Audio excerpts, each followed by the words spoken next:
Hey, hey, hey, hey, this is Matthew Harvey here with the 12 o'clock siren, recording live at the 903 Broadband Studios at the Cowboy Corner on the southeast side of the downtown Leonard Square.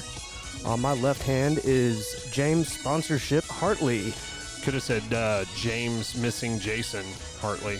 Why's that? Because he's not on my left like he usually is. I don't know. That's not good. What happened? I think he got involved in a little fender bender up in the Texoma Parkway. Ouch. You know, my parents always said nothing good would come from cruising Texoma Parkway, and just took several years. That's the result. That's the result. Oh, man. Well, we hope he's okay. I know we talked to him earlier. It sounds like he has a little whiplash. Yeah, a little bit. Sadly, he will not be joining us today. I don't think he's going to come in. I don't think so. But we've got a big guest today. We do. He was looking forward to it. He was. And sorry Jason couldn't be here, but we have an accomplished football and basketball player, college coach, media personality, Coach Houston Nutt. Thanks, Coach.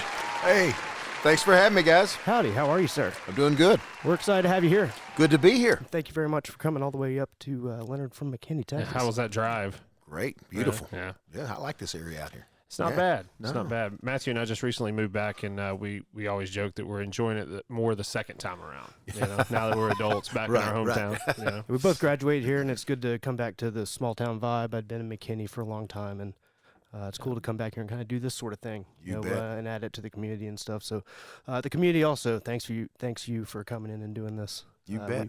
We talked to some coaches, and they've got a couple questions we got for you. So, we're excited to get this going. All right. Yeah.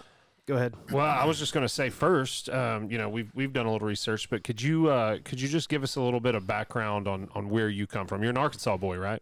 I am. I'm from Little Rock, Arkansas. Little Rock. My dad's from Fordyce, Arkansas. I don't know if y'all are familiar with that town. That's where Bear Bryant's from. Oh, Okay. well. And so my father's father, my grandfather, who's passed now, they drove a wagon in Fordyce, Arkansas with Bear Bryant's dad, and they picked up firewood, sold mayonnaise sandwiches, cucumber sandwiches, peanut butter sandwiches. I mean, you're talking about poor. And there's something in the water down there because Bear Bryant, Larry Lacewell, Oh, wow. and then Barry Switzer's not too far from there. He's from Crossett, Sure. Arkansas. So I say all that to say this. My dad's from Fordyce. He had 4 brothers that were totally deaf and 2 sisters, and then his mother and father were totally deaf. And so my dad taught at the Arkansas School for the Deaf for 34 years. And my mother, my dad met my mom at Oklahoma State University. And my dad played for 2 of the greatest basketball coaches in the world. Henry Iba of Oklahoma State. Yes, sir. And at Kentucky, Adolph Rupp. Mhm. Wow. And my dad's roommate, my dad was a junior, and Eddie Sutton came in as a freshman or sophomore. So my dad's roommate was Eddie Sutton. Wow. Wow. And so I got a great family. I'm the oldest of 4 boys.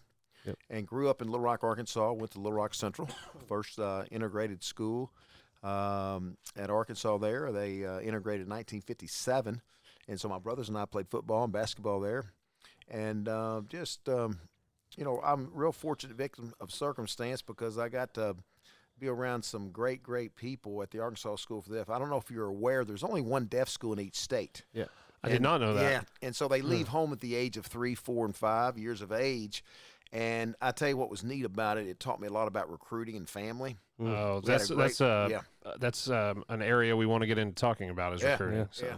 And so when you're on the deaf school playgrounds, and that's the playgrounds we grew up on, Sure. hey, it didn't matter about your skin tone. That we had, let's see, there was deaf kids from, I mean, they were Mexican, Asian, white, black, but as long as you could sign, you know, you're in the family. Yeah. And so it's pretty neat. And so just great times growing up. Life was probably already challenging enough. They didn't need to add any of the, you know, racism and stupid stuff like that. Exactly. Into it. Exactly. A Exactly. different level of team too. I would think too. You know, all being deaf and all speaking the same language. There's different. A vibe. Yeah, a vibe to everybody. Different dynamic to that relationship. Dynamic. That's what I was going for. I want to tell you something. You bring up a good point because the deaf school, when you go watch a football game, there wasn't any downset hut. Yeah. Bass drums, right? Yeah, well, no, actually, they had bass drum, but what happened was the quarterback would come up and pat the center on the butt, and the guards would look into the center, tackles look into the guards, tight end, everybody else look in. They're looking in, And I tell you what, you talking about playing to the whistle? They played through the whistle. Yeah, The whistle. How did they do that? They just, they just play and just play by sight. And that's the one thing I learned growing up was there never was a playground time where, hey, Johnny, throw me the ball, I'm open. Yeah, right. And my dad had a player by the name of Benny Fuller. That's an All-American Hall of Fame guy that scored 102 points in one game. Oh my gosh! And I was about 10, 11 years old when I watched him do. I was kind of the little ball boy. Sure. And I tell you what, he was outstanding. Oh man, did any of those folks go farther? Like, how far do some of those deaf folks go? Yeah, that's a good question. They don't. It's what's so tough is the communication back in those days. Benny Fuller did go to Pensacola Junior College. Oh wow, yeah. And then he transferred to a college by the name of University of Arkansas Pine Bluff. Gotcha. But what's tough is the interpreter. You got to have an interpreter. They do a great job of reading lips. Sure. But when that professor turns that back, or if somebody turns her back, I mean, they're lost. Sure. So you had to have an interpreter, and not every school and every class had an interpreter. Well, that's an expensive endeavor. Yeah, it is. How was your signing? Great. Yeah. I could sign before I could talk. Fluent, I guess. Wow. Oh, real fluent. Wow, that's cool. Is that you practice it anywhere? Just it's something sticks with you. I have one aunt that's still alive. Yeah. My dad's sister, and so I do that. And every time I go home to see my mom, I kind of drive by the deaf school. And what's amazing is I'll go into an airport, like on my way to New York for CBS, and there'll be somebody deaf, and I'll go up and, hey, how y'all doing? And I think the reaction to that's good, right? Like, they're always starving. The deaf, we have people that really unique people that they're starving for that conversation. Sure. Especially from a hearing person, right? That comes in their world and say, hey, how you doing? Right. Okay. Yeah. And it's a welcome sight. Sure. Wow. That's cool. I would think it's very similar to maybe a Hispanic person here that speaks no English, and they only have their world embracing here. A culture. I mean, in a culture that's not exactly. I mean, it's just given to you. Right? Yeah, that's right. Yeah. That's so I mean, to step into that is pretty cool. Well, that's interesting. Yeah. I did not think this is where that conversation was No, going to go. I'm sorry to come off on No, that. that's good. Yeah. That was good. I'd watched a YouTube doing some research on you, and I'd seen something about that. I'm glad that was brought up. Good. That's really cool. Holler nut, a Distant relative. Holler nut, a cotton farmer. Are you familiar with his name? He came up with a strain of cotton, and I was wondering, this is cotton country around here, and I was wondering if you had any idea, any information on that strain of cotton. I don't. I thought it was an interesting claim to fame to have developed a strain of cotton back in those days. Yeah, that's out of my league. I don't know that. You must not read your own Wikipedia page. No, probably don't. Don't Google yourself a lot. I should have said, is there any truth to it, I guess, first. Yeah.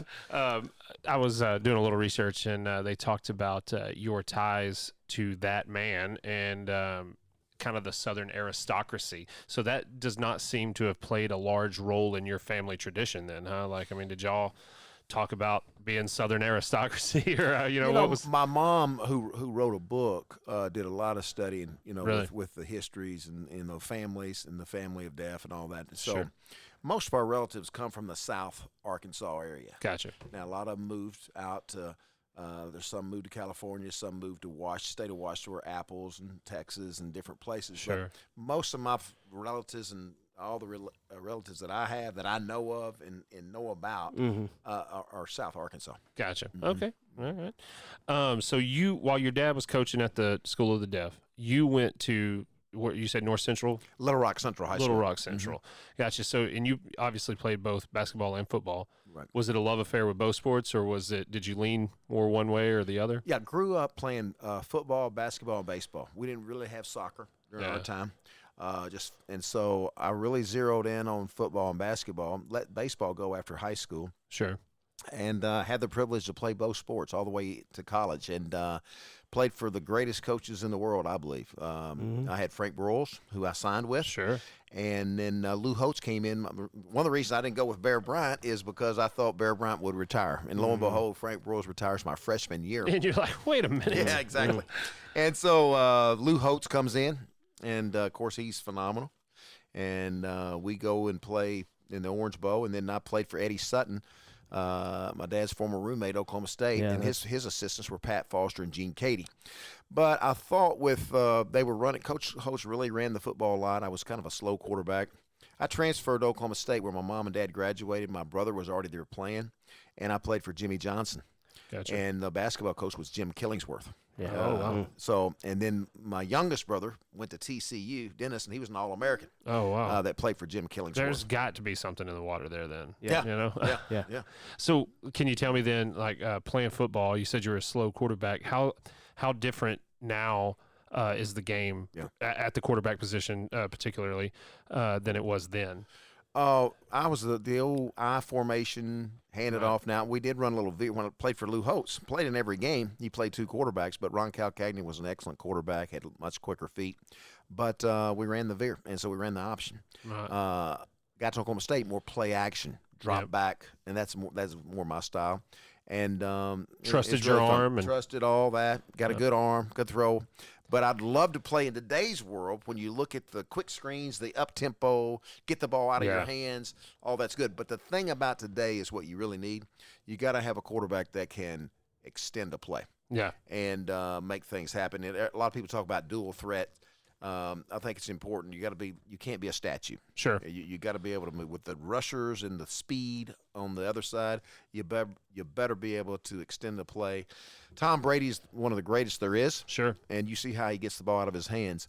But then when you look at Patrick Mahomes, man, there's a guy that can make things happen. He seems to always escape problems. Right. He can throw it without even looking to you and throw from the right, through the left, different launching points. Unbelievable. Mm-hmm.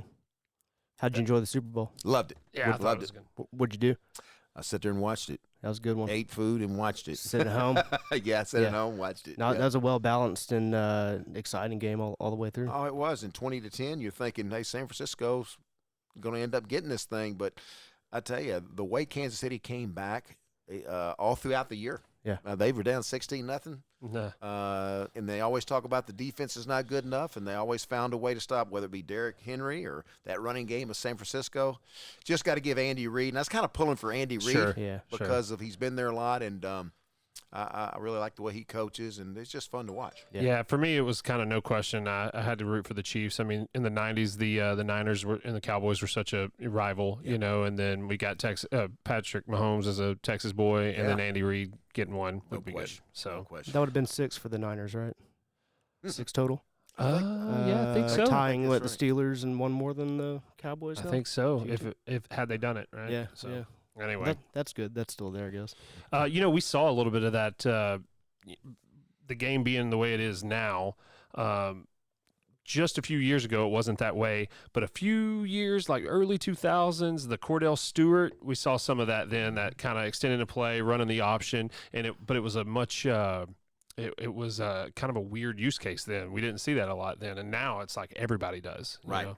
I mean, Tom Brady's not exactly the quickest guy, but like you said, he somehow manages to extend the play and get the ball away somehow. He does. He's one of the greatest, and can't believe the age. He's 901 years old in football. 43 years. Unbelievable. Wow. Takes care of his body and knows how to get rid of the football, knows where to go with it, and to me, doesn't always have the greatest of supporting cast. Oh, yeah. Look at Can do it with anybody. It seems like. Yeah.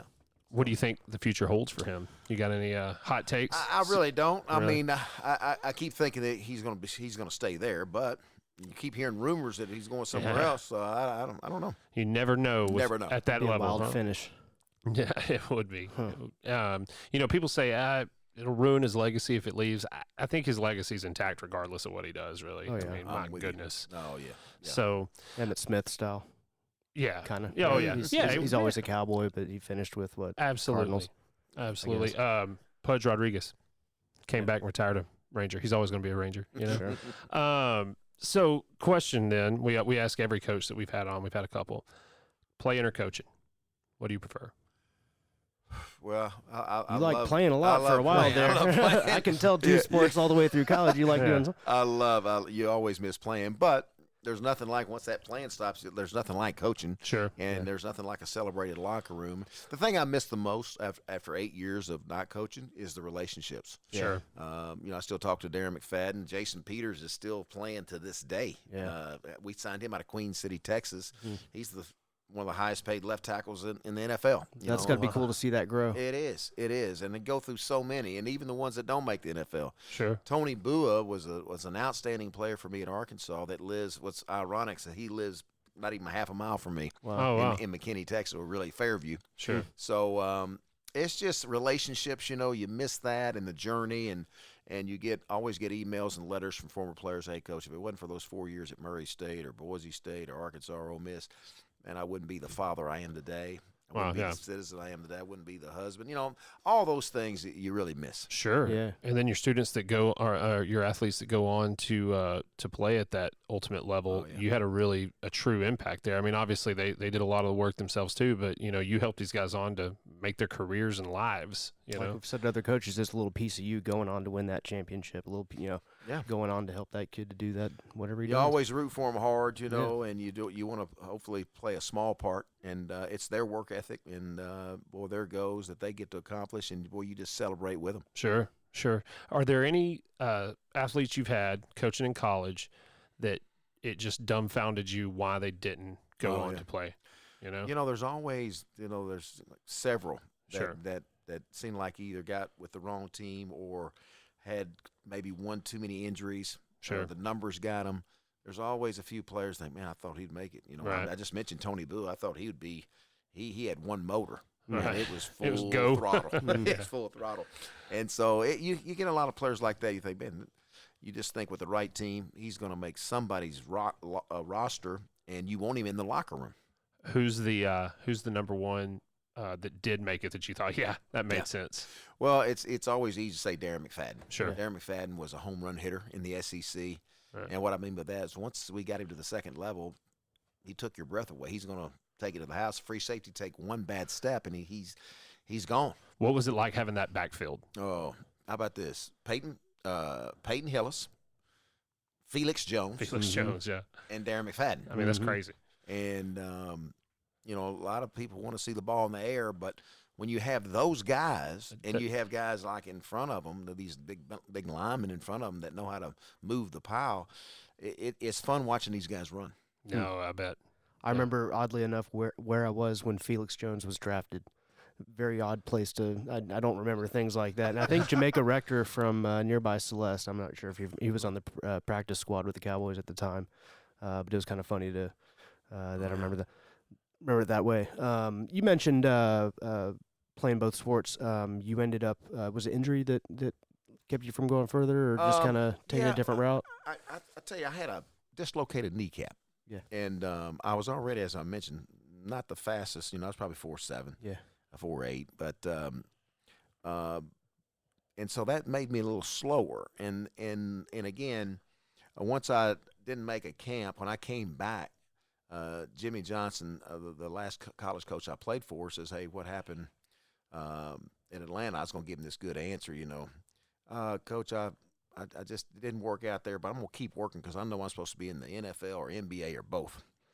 He said, well, okay, until that time comes, you're going to be in my freshman dorm room, and you still lack 3 hours. And so in my mind, I'm thinking, who is this guy with this consort hairspray? He just got through going to jog, not one hair out of place. Oh, yeah. Who is this guy? I think he's going to tell me for this $1.65 an hour job. But little did I realize, if I say no to him, he has 50 resumes on his desk, for a grad assistant. I'll get somebody else. So the day before two-a-days, that I never will forget, in August, all the freshmen came into my room. I'm living in Iowa Hall. That's the athletic dorm. Sure. Those days, all under one roof. Okay. Not like in today's world. So all those freshmen come in there around my back. I picture it right now. 7 or 8 little 17, 18, 19-year-olds. Hey, Coach, what's Jimmy Johnson going to do to us tomorrow? No. It's going to be bad. And that's the first time I was called Coach Nutt, Yeah. And I said, wow. And all those eyes were this big around. I said, hey, sit down, let me tell you about it. We're going to run 16 110s, and it's timed. And you got to make a certain time. And if you don't make that time, you're going to do it over and over and over. So you want to make these. And so I knew that night, hey, I'm supposed to be a coach. There was nothing like that conversation with those guys. And we had you had all their dreams in your hand. They're listening to you, Oh, yeah. So, they were paying attention they never paid attention to their teachers. Exactly. So what was it like coaching with Jimmy Johnson there? Jimmy Johnson he taught me this enthusiasm, right? Passion. He loved to have a good time. He had a locker room on his side. Oh, all the time. Yeah. All the time. He had that. Now, there were some years where it didn't go good, and he'd say, well, why would you want to be a coach? Yeah.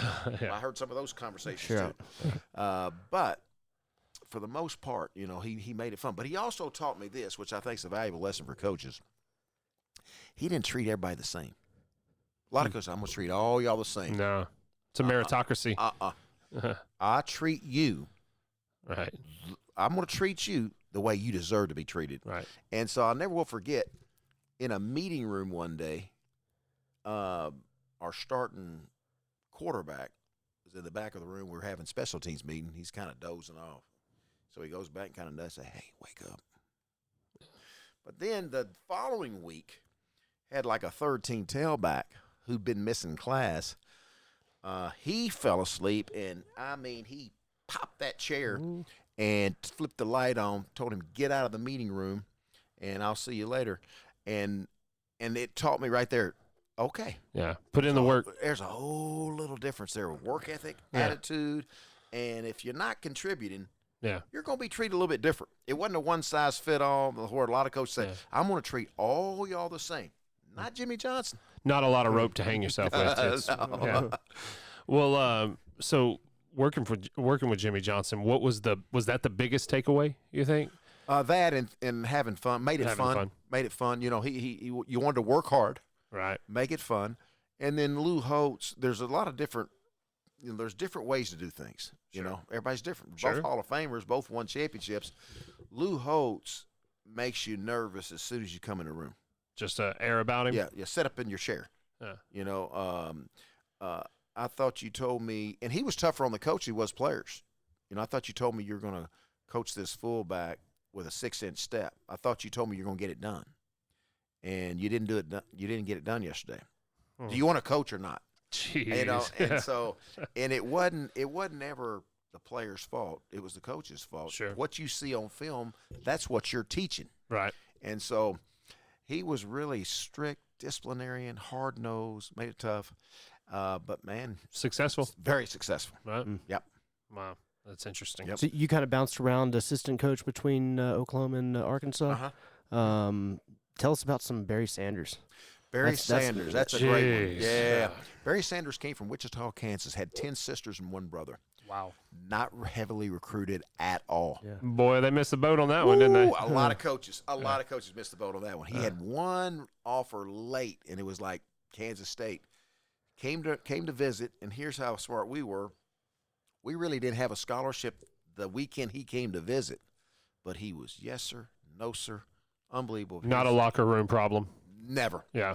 But when he got to campus, especially out of high school, 5'6.5", 5'7" maybe. Not impressive. 151 pounds. Wow. But by his third year, 5'7.25", 202 pounds. Wow. But we knew the very first week when we did, like we go height, weight, we do conditioning drill, you do a 40, you do a kind of a shuttle run.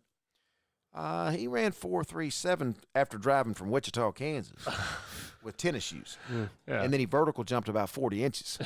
And so everybody's saying, all the coaches start taking credit like, hey, I told you he was great, Yeah. And the guy's about this high. Yeah. That's why nobody really got after him. But what you love about Barry Sanders is this. Every time he scored, handed the ball to the official. I love that. Yeah. From elementary, they said, from junior high to high school, and then if you saw every pro game, hand the ball to official. Whoever played a role in his life, whether it's his parents or his coaches or whatever, taught him right. No question. What's your take on that? Just you see all kinds of whatever happens with the ball after the play, but what's your take? You have a rule of thumb, or you're like, hey, come on, just no. I love the example. I always told all the players I coached at tailback, hey, act like you've been there. Act like you've been there Right. before. And Barry Sanders. And the thing about he was unselfish. I remember at the Holiday Bowl, Pat Jones, the head coach, told me, go get Barry. I want him to break the Holiday Bowl record for touchdowns. The fifth one to break the record. I go to him on the bench and say, hey, we're getting ready to score. We're playing Wyoming, and we're wearing them out. You're doing it. We go back. I said, Barry, Coach Jones wants you to come and break the record. Coach, let Gerald. Gerald was his backup, Gerald Hudson. Let Gerald score, Coach. Man. I said, hey, Pat Jones is calling for you now. Yeah. Coach, let Gerald. So I go back to Pat Jones. I said, Coach Jones, he wants Gerald to do it. He doesn't want to break the record? No, he wants Gerald Hudson to do it. You know, to me, it tells me a lot. And then the funniest thing, one of the funniest stories is we go to Iowa State, guys, and it's about -4 in Ames, Iowa, one Saturday, November afternoon. And we're all trying to get warmed up. We got on all these underneath clothes, you know, under our pads. And Pat Jones says, hey, Barry Sanders hadn't been out for warm-ups yet. Go get him out of the dressing room. Go in there. I said, Barry, I want you to come out and get used to kind of stretch out. He said, Coach, I'm going to stretch in here if it's all right. There's ice on the field. I'm going to be all right, but I need to stretch in here. And so then the running back, Coach Bill Shimmick, goes and tries to get him out. Can't get him out. He ran for 323 yards that day. It didn't matter, guys. Wow. Just let him do what he wants from now on. You're okay, Barry. Well, man, that really does tell you something about somebody's character, though, letting his backup. Phenomenal. You know, that's you don't. I bet you don't get that a lot in today's. You know, it's a me world. You know, it's really an overall majority me world. Not everybody, of course, but a lot of people is like, hey, what's in it for me? Right, right.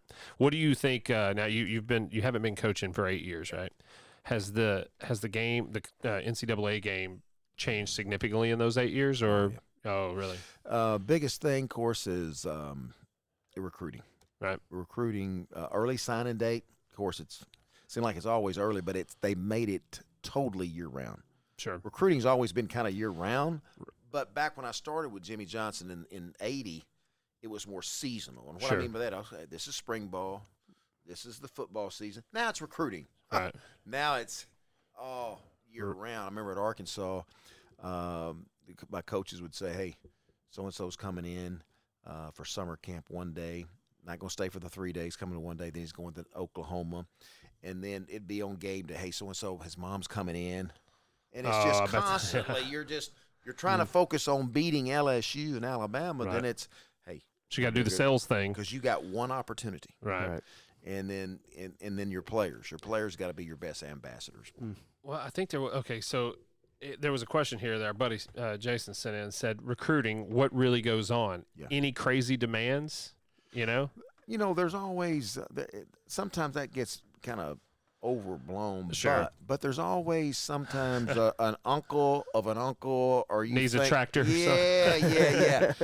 You always tell those guys may have a handout with, hey, Coach, we really need some things. You got a washer, dryer. We got some you'd always have one, and you try to distance yourself. Say, look, you're getting a great scholarship, and if you look at the players now with what they're getting, cost of attendance. I'm talking about the bigger schools. Sure, you get $5,000 or $6,000 a year now. If you're eligible for Pell Grant, that's another $5,000. You get all the food you want to eat. You get all the tutors you need. Right. You get. I mean, it's really a good time to be a student athlete. Well, especially, I think that's a good segue into the what they're talking about. You know, the compensation. What is it? The NIL. Name, image, likeness. Exactly, the likeness. And I'm going to tell you, I just did a radio deal last week on that. I think they're opening up a can of worms now, guys, because of this. Okay, Darren McFadden. I can see where a car dealership would say, Darren, on your open day, we need you to come down to the car dealership, sign your helmet or your shoes, and we'll pay you $75,000 a year for that. And then Felix Jones is going to say, well, Coach, where's mine? Right. And then your next player, your offensive tackle who gets no pub, have been blocking him, where's my likeness? Sure. And now you're telling me all these guys now can go get their agents and they can start – You're telling me you're asking for, and you're talking about a disruptive locker room? Yeah, I was about to say that creates a hierarchy of I really wasn't thinking about. I hadn't considered that. I hadn't either. I kind of, prior to you saying that, I kind of straddled the line, going, I can understand, blah blah blah. But I guess that brings some of the problems of an NFL locker room down to the college level, where there's maybe not quite the maturity to handle it. Right. Right. They just, how would you handle $75,000 or whatever just laid out for your signature? Right. As a 20-year-old. And then what happens in recruiting now? Let's add that likeness now to recruiting. Okay, hey, Coach, Alabama said I can get $100,000 with 3 appearances and maybe sign some shoes. And then LSU said they can go 150. Where's it going to stop? Yeah. And so I'm really curious in 2023 how all this is going to get managed and handled. Yeah. And I'm all for the player getting paid. Of course. I remember this in '76. I got a laundry check for $6.25. Right. I was fired up. Yeah. Because I took $2, put some gas money. I got a hamburger. I got some toothpaste. I felt good. Maybe a movie ticket. I'm great. Sure. Well, they deserve money. We're making a lot of money in college football. Right. I understand. Recession proof. I How get do you it. do it? But how do you do it Right. and do it the right way where everybody – and I look at the cost of attendance and then who I really feel sorry for is a team like what I coach, Murray State. Now, they don't get any of that. Sure. You know, Yeah. we're trying to raise money to get certified helmets and shoes, and they don't get likeness. Sure. And so I don't know. Well, that's Take us back to your Murray days, your Boise days. What are those differences Yeah. between big ball that you're used to nowadays and those days? That's a great question because Murray State was really probably the 4 greatest years of our lives. It's a little bitty town. Really? Little bitty town. High in the hog there, I'm sure. I mean, you're successful. Well, first 2 years I weren't, and here's what's great. Without all the media on top of you, I was able to develop as a head coach and really learn. In the last 2 years, we've created records there that will never be broken. Oh, wow. Back-to-back OVC champions. And there's Frank Beamer's been there, Mike Godfrey, had a lot of good coaches. Sure. Ralph Friedgen's been there. I mean, you've had some great coaches. But what we did with the Mike Cherries, Reggie Swinton, Derek Cullors was meant to be. phenomenal. It really was. And it taught me how to be a head coach. I feel sorry for a lot of them. Muschamp, you got guys, even Kirby Smart. When you move from an assistant coach to be the head coach, and you really hadn't had that Murray State time or Boise State time, I tell you what, it's a big jump now. Yeah. I bet it is. Learning curve's probably pretty big. Learning curve's huge. What's it like going from the struggle to raise funds for certified helmets to, I mean, you must have walked into a couple jobs going, "Ooh, all right, I have made it." There's no question about it. And Murray, man, you just wanted your kids to be able to eat good. And, Right. and I really appreciate the athletic director I had there. I had Mike Strickland, and he worked hard to try to – and we got a new uniform that won our first year. And really I've zeroed in on the food. The food wasn't up to par, and they got that better. Right. But as far as the other we had to go get shoes, the certified helmets. You had to go do some fundraising Right. and get that done. So – once you got to Arkansas, the SEC, hey, Coach Bro says, we'll take care of this over here. We pay you for winning. Right. We want your kid. We love the way you're in the community. We love the way your kids are graduating. We want you to win. Yeah. So that's interesting. That's kind of how you led that way was, at Boise and Murray State and a winning record. How did you set yourself up to get to Arkansas? Through those schools and through those programs. Well, Murray State was the start, and Murray State, I got noticed, and Boise State was going from 1 AA to Division I, the transition. So I was able to go all the way out west because of what we did at Murray State, 2 back-to-back championships. And then Boise State, I took over for a coach who'd passed away, and they'd won just 1 game, and you could see the turn. We won our last game in overtime. Against our rival, Idaho. Mm-hmm. And so Coach Broyles says, hey, need you to come back. Danny Ford had gone 4-7. Need you to come back to home and get this done. So I didn't stay but 200 days at Boise State. Yeah. But because of Murray State and Boise, the success, I was able to go catapult to an SEC job. Cool. Yeah. Cool. So what's it like going from playing in Arkansas and all that and going to Idaho where it's -4? And I just had my first taste of some negative weather, and for a Texas boy, I will be honest, it takes some acclimation. Oh man, I mean, again, Oklahoma State was probably the coldest when I was an assistant. We went to Ames, Iowa. That was cold. The thing about Idaho, you're inside. They got a kibbie dome, which was great. Thank goodness. At the end of the year, especially. But in the South, when you go to SEC, stadiums are full. The tailgates are full. I mean, there is an all-out. I mean, it's serious. It's part of the culture. It's serious. And then you add those 2 teams, you're up to 14 teams. And to imagine when Coach Broyles showed me the budget in 1998, my first year at Arkansas was $7.5 million. Oh, he said, my gosh. We're going to give $1 million to the women. We're going to give about $500,000 to the library, education. Now, what do we need? And I said, we need a library. I mean, we need a meeting room, coach, and we need like a players' lounge. He said, okay, here's what I want. I want a brand new stadium. And I said, well, why is that, Coach? I said, I always thought the 55,000 seat stadium was great. He says, we got to have bigger. And so he wanted a 100,000 seat stadium. I said, Coach, no, not. He said, why not? I said, I love that our fans have to hold up 4 fingers, 3 fingers, 2 fingers before every game. They're needing tickets. There wasn't enough tickets. Wow. I love that. And he says, well, I'm going to compromise with you a little bit, but we need more. We need at least over 70. So he built a 72,500, still there today. And he was right. We sold that thing out so many times. Now they got to get back. Arkansas is really down right now. They got to get back. But sure, we won 3 Western titles, and Coach Broyles was a magnificent athletic director. I mean, phenomenal. Is there a time that sticks out in your head, like when you got to that level? Maybe it's an assistant or as a head coach, but you walking out of the tunnel and it's the seats are full, everybody's screaming, and you thought, okay, this is my time now. Can you think back to that first time when it was the very first game going back home? Remember, I played at Arkansas, right? And so now you're the head coach, and all your dreams, little boy. I watched Razorbacks since I was a little boy. My dad. It'd be like me coaching the Cowboys or something. That's it. Yeah. That's it. Which maybe I can. I don't know. And so you get chill bumps thinking about it. Oh man, yeah. Coming out of that tunnel, and they're calling the Hogs, and hey, this is it. Yep. That's cool. Yep. That's really cool. So going to Texas, 2003, that was a big game for you. I tell you, Texas game was huge. It started in 2000. Went to the Cotton Bowl in Dallas. Yeah. And played Mac Brown's group when we were the underdog. And we beat them there. Oh man, remember that? And then we go to Austin.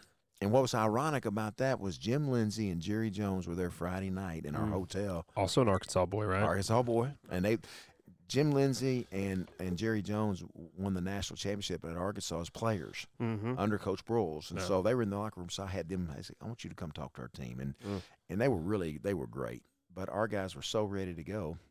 And, man, that was good. It was really good. That was a good day in Austin. Yeah.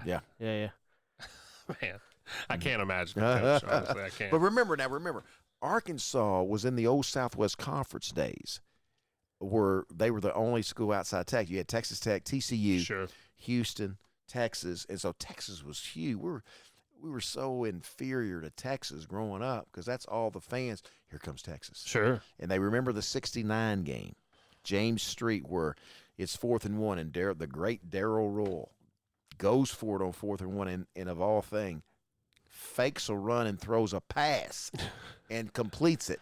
James Street, and that to this day, they still talking about the shootout where Richard Nixon came to the game and got beat. That's a tough one to swallow. So you always hear about that. Sure. You hear about those things. Yeah. What's like the most intimidating stadium or atmosphere to play in? Well, there's several in the SEC. Yeah, there's several in the SEC, but I'd say the number one at night, LSU. That's what I was thinking. I mean, wild. It shakes. I've heard that from other people too. It shakes. I mean, the ground literally shakes.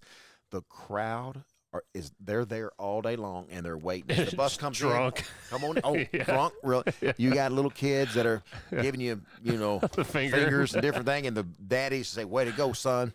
Yeah. Give it to them.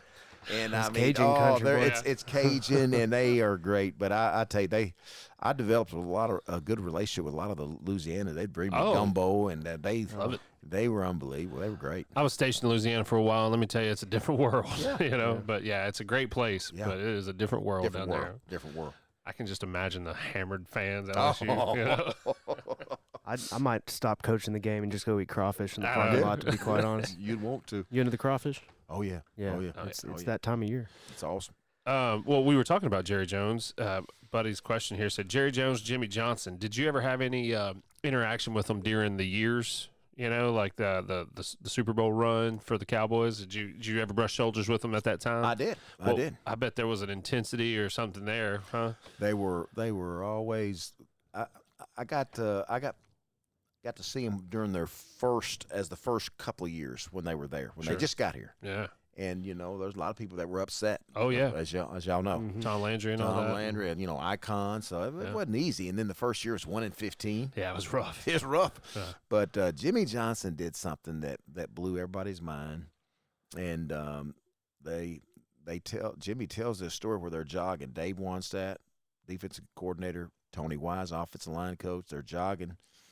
Says, I'll tell you what, thinking about trading Herschel Walker. Yeah. And Tony Wise says, That's yeah, terrible. right. You can't do that. Why can't I? He's the face of the program. He's the face. He's the guy. Yeah. And we all know how good Herschel is. Sure. Ended up coming back. Yeah. But what they did by giving him away was like, oof. Of course, Jimmy in his book calls it the train robbery, that he got so many players for that one guy. And, of course, with Aikman, Emmett and Irvin, I mean, it was over. It was that time. Unbelievable. Yeah. Rest is Boy, history. we yearn for a return to that time. Yeah. You know, I really hate that there wasn't a Super Bowl one in the Romo era. I really felt like that last year, man. That Dak got there. Dak did well and everything. But man, if we just had Tony. Yeah.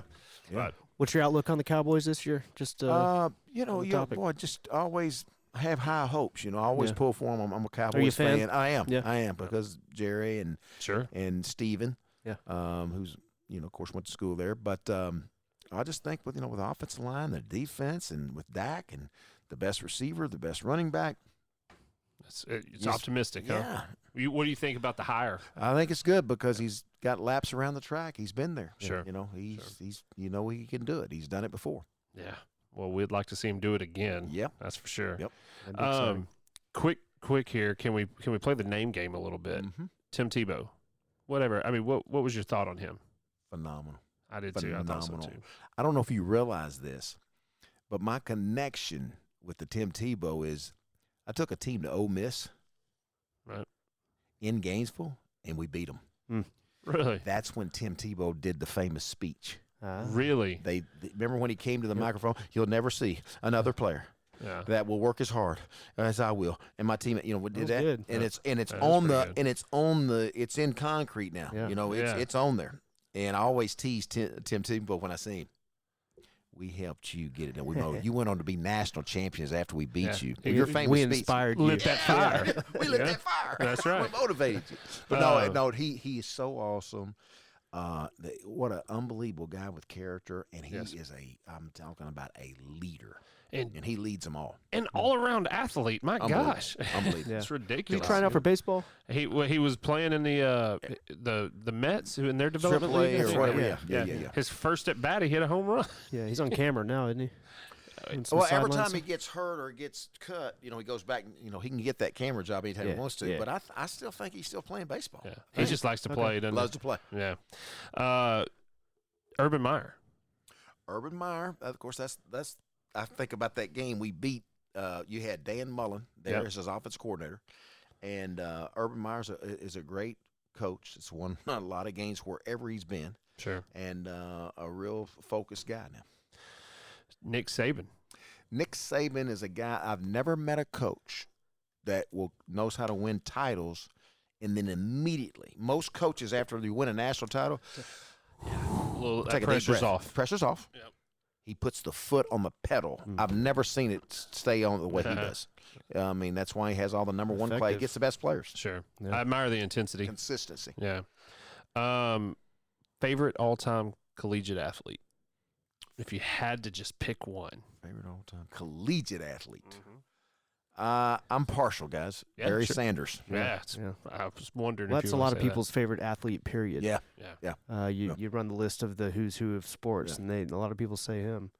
I, being a Texas boy, had a Detroit Lions starter jacket when I was in junior high because I like Barry Sanders. Wow. Wow. So I worked for the ticket many years ago here in Dallas, and one of the ticket stocks, Barry Sanders was the star, the major host or whatever of the event, and it was really cool to see him there. Wow. Speaking of all the coaches, you were all in The Blind Side. Yes.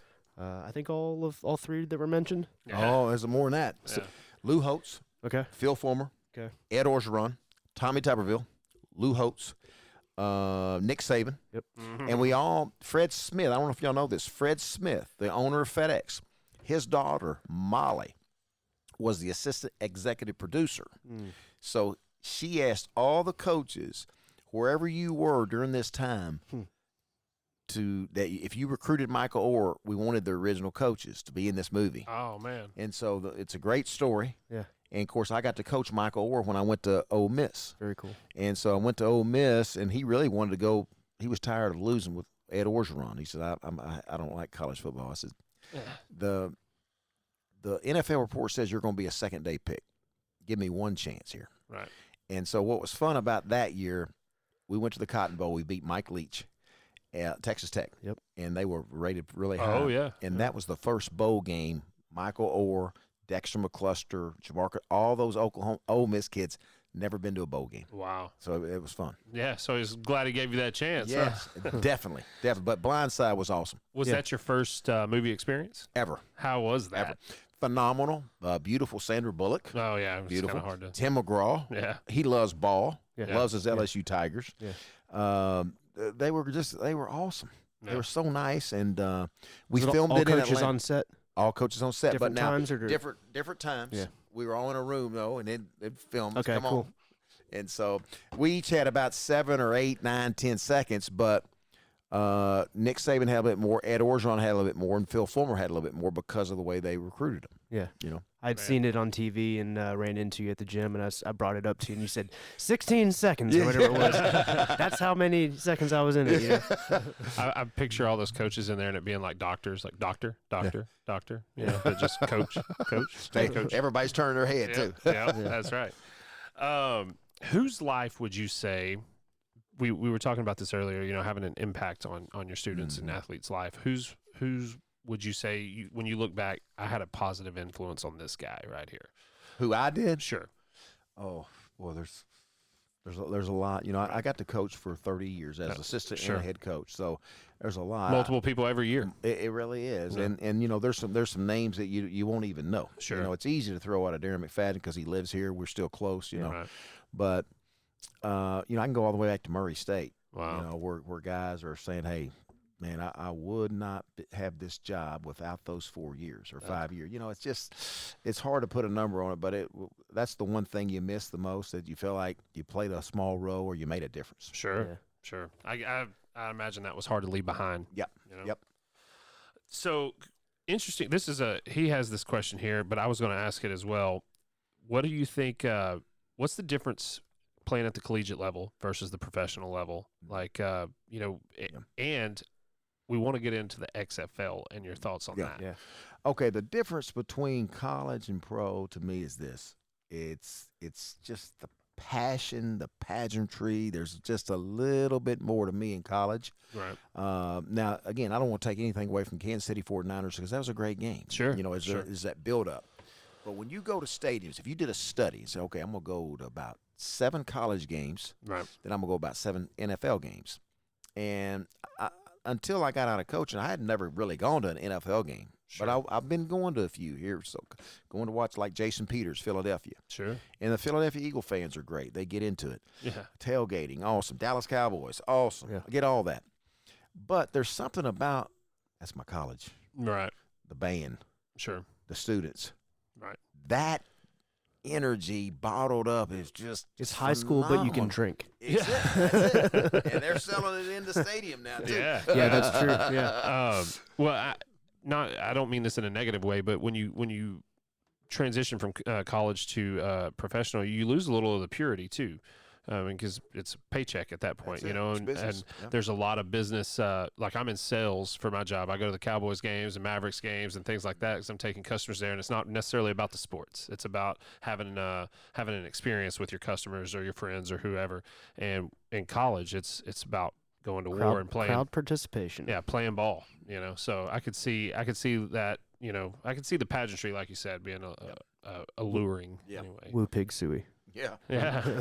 I've got to say it, Nothing right? like it. Yeah. Woo, big I suit. mean, look at the colors he's wearing. He didn't even do that on purpose. Funny thing is about midday today, I was like, I wore Arkansas colors, kind of, and you're in them too. Yeah. Yeah. Yeah. I haven't worn this shirt in like 4 years, so it's just bizarre that I chose it. So XFL, what's your thoughts?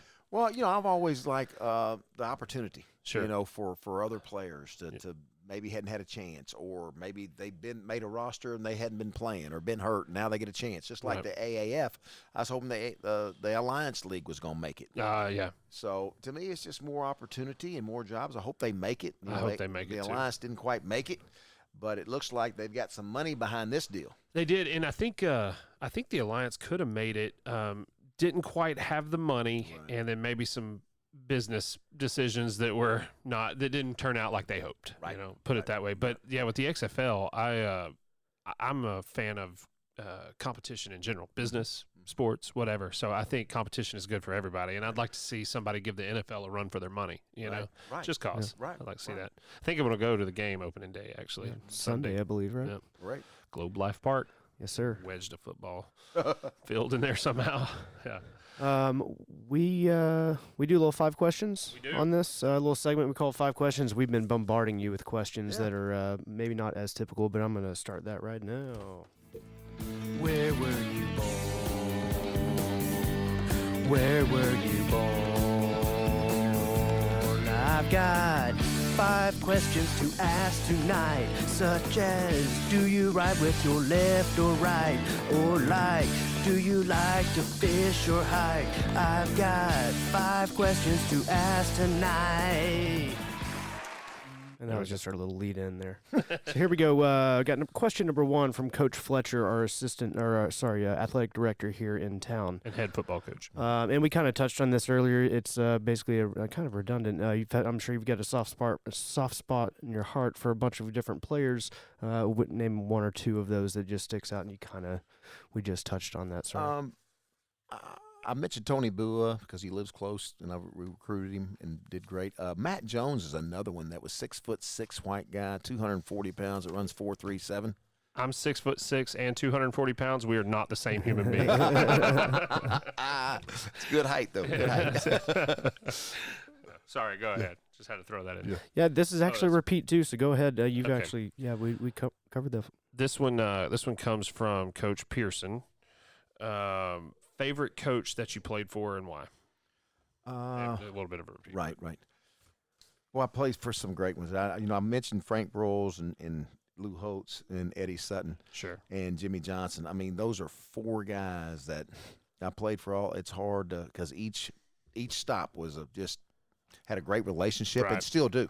Right. To this day. So is it fair to say you just look back on that time in your life fondly? I do. Right. I do. Equality of coaches. Yes. You go ahead with your next one. Oh, okay. If this comes from Coach Worley, classmate of ours. I think he's out at Mountain Pleasant. Yep. Coach out there. If you could go back to your first head coach job, what would you do different? That's a good question. Yep. At Murray State was my first head job, and you're kind of learning on the run. You're just all eyes, and there wouldn't be too much I would change. The only thing I would probably change when I got to Arkansas, I was probably too open. I brought cameras in the locker room. They were so down. They had. I remember stands being full when I watched them as a little boy. Right. And so when I got there was a disinterest. So I wanted to bring everybody. But when I brought everybody in from the media, I got real, probably a little bit too open. Brought some distractions. Exactly. Made a lot of control. Exactly. Yeah. And I always laugh when I see Coach Belichick at the microphone. No. Yes. No. How's he doing? He's doing fine. Next question. You know what I mean? I think, now there's a coach that's now he wins championships and he can probably get away with that. But I was probably I'd change being a little too open. Yeah, okay. All right. Tell us one play in a game you'll never forget as a player or a coach. That's real easy. Good. We're 9-0 going in Rocky Top, and we're rolling in 1998, and we're wearing Coach Fulmer team out. All we're trying to do now, it's a little rainy, it's damp, we're ahead. We're trying to run out the clock. Mm-hmm. And Clint Sterner, my quarterback, we're going to roll to the left. We're just going to run and fall down. When we roll to the left, the right guard steps on his foot and he stumbles.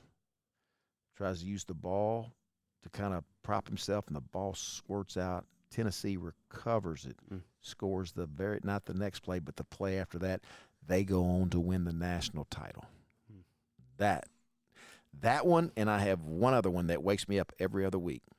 We're playing Urban Meyer, and we're beating him, wearing him out. We're up. We've stopped him. My ball boy has already told me at halftime, Urban Meyer's already yelled at the coaches. He says, Arkansas is wearing us out physically. They're out coaching us. They're out hitting us. We're going to get beat today. And we stop them, and we returned a punt. And Peyton Hillis gets hurt. We had to put a freshman in. Punt returner doesn't lock his heels in at the 10-yard line, goes back and tries to catch it in the Atlanta Dome and fumbles it in the end zone. They recover and beat us. Those two plays keep you up at night, man. Are you going to call these people afterwards and yell at them a little bit?